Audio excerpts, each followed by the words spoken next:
Follower and viewer, আপনারা কেমন আছেন? আশা করি ভালো আছেন। দেখতেছেন আমাদের বাগানে কি পরিমাণে লিচুটা হয়েছে, ঠিক আছে? গাছ আছে এখানে মোট এখানে গাছ আছে 1টা 2টা 3টা 4টা 5টা গাছ আছে। যারা যারা লিচু খাবেন কমেন্ট করেন, ঠিক আছে? যারা যারা লিচু খাবেন কমেন্ট করেন বেশি করে। দেখেন পুরো গাছে একদম লিচু ধরছে, 5টা 6টা গাছে একদম লিচু ভরপুর ধরছে।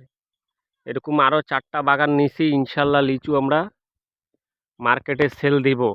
একটু দানা ভালো হইলে মার্কেটে সেল দিব, বুঝছেন? সবাই কমেন্ট করবেন কে কে লিচু খাবেন।